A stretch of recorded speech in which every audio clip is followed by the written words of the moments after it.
So I'm just showing a different option from an entry. We'll work this out to different kind of Blitzkrieg.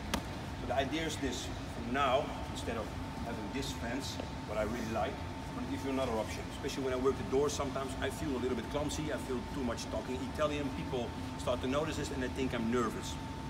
Or they see, and people start to recognize it more and more now, and they say, what are you doing nervous for your hands for? Put your hands down. So another option can be, I'm just giving you an option, is from this jet penny stance, from this position. So what you can do from here, you now can close the jawline while you stop forward. If you hit something, you see something coming, you protect the chin, and this hand is protecting the brainstem while you're stepping forward. So if you would hit me at this position and I see something coming, boom, I just give this structure. Be sure that you really tuck this chin on your chest and this one shoulder up, so you protect this structure also from this side. This side is pretty much protected. Most of the people are right-handed, but if you're left-handed and you prefer to start with your left hand, then you change this. If you close it now, this side for the right-handed person is more open, so you need to really protect, boom, with tucking in, lifting shoulder up. So the entry from this point is this. I just talked about micro and macro cues, and if he gives me a cue, then I can stop him here. So first I would stop him here to get my distance. If he gives me a signal, an option for me can be, I will start with offline hammer fist, just giving you a different option. So from this, you will probably not see this one coming, especially when I'm stopping, asking a question, hey man, how can I help you? And we assume for now that he gives me a micro or macro cue. And a micro cue can be, he looks different, he looks at me and maybe I see him thinking about that he's ready to hit me. Or maybe he becomes monosyllabic. The sentence is becoming shorter and he says things like, so, what, and you now know that the interview is closing down. Or maybe I see his nostrils flare.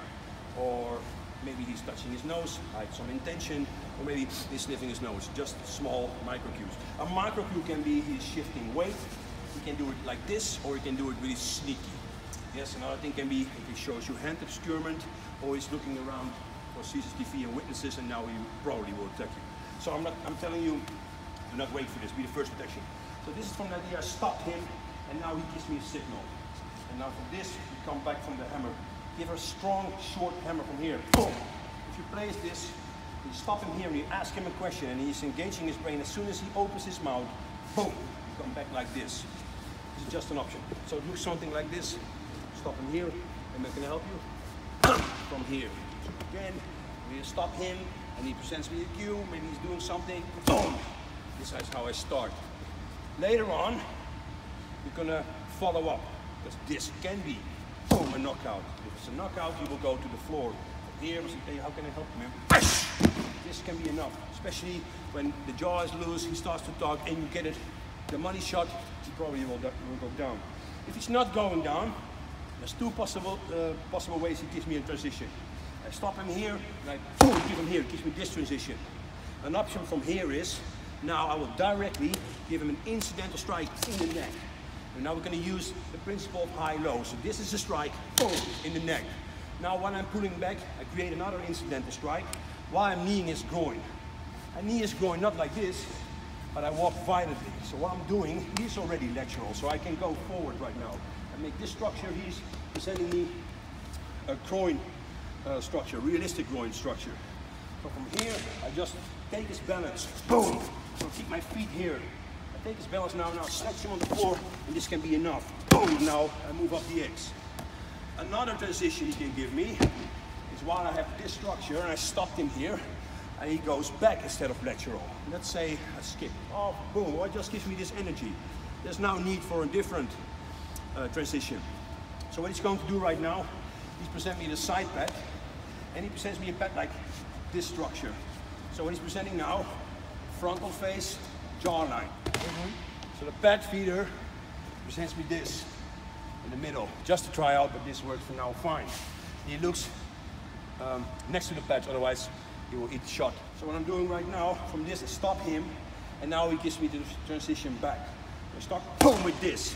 What I want to do right now is, in real life, opening up here, boom, directly reach for him.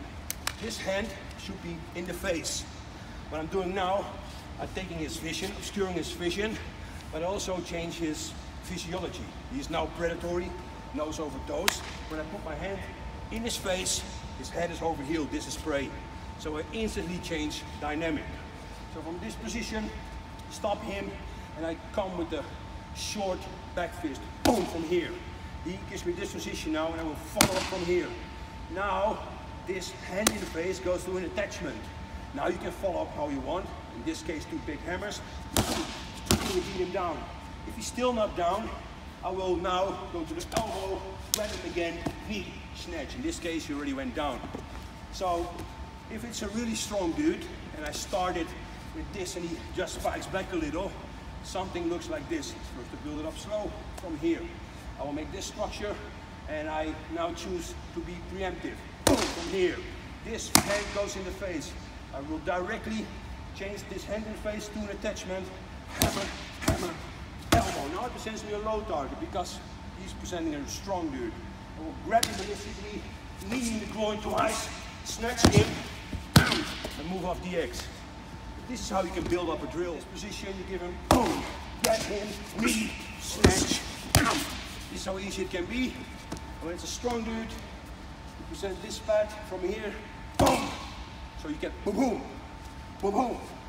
From here, and this goes into an attachment.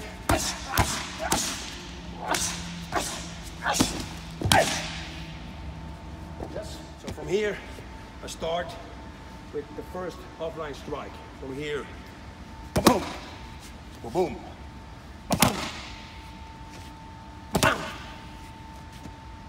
From here, this one becomes an attachment. Elbow, and then set right, set next one. So now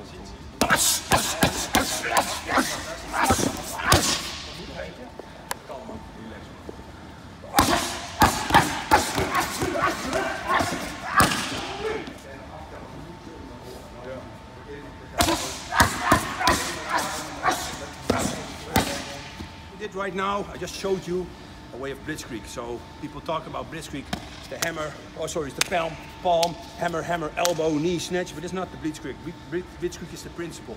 A preemptive and offensive campaign designed to totally overwhelm the enemy before any retaliation or recovery is possible. So I just showed you now a way of Blitzkrieg, but now from the entry of an offline hammer fist. This position, sneaky, boom, boom. Now this hand obscurement and this changing of his physiology becomes an attachment, and when he's still standing, you hammer your elbow. I don't care if you hammer 3 times and you forget the elbow, as long as the man should go down. If during this beat down, man's down, you stop. You have to do what's reasonable and necessary. But now today we train for the simple fact that this guy is strong, hammering, elbowing him, now maybe he's covering the target or he's still standing.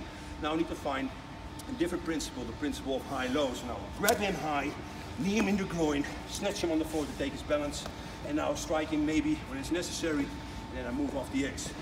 So it's just another way of using the concept of Blitzkrieg.